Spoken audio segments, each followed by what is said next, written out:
أيها السادة، أوما رأيتم صور الأطفال؟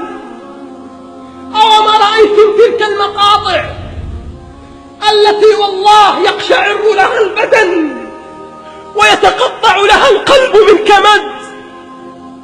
أطفال أصبحوا عبارة عن أرقام، 181 182 183، إعداد، ذكرى بجوار ذكرى، حكاية بجوار حكاية، ألم بجوار ألم.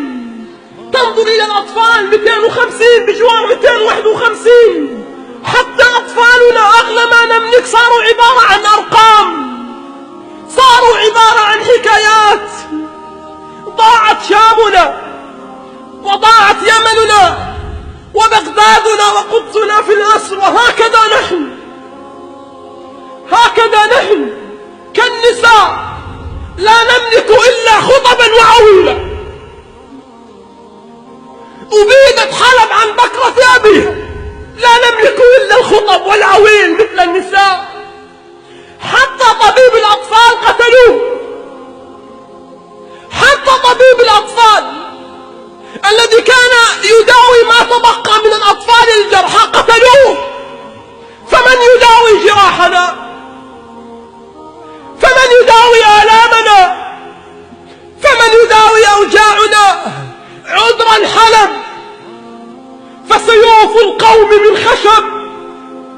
عذرا حلب، فسيوف العرب من خشب. لا، لن أصيح بأمتي ومعتصما، لا، لن أصيح بأمتي ومعتصما، فشكايتي عرجت إلى الرحمن.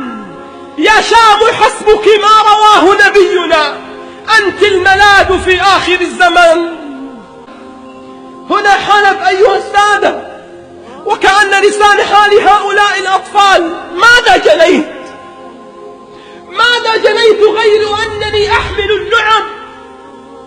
ماذا جنيت غير أني أحمل اللعب؟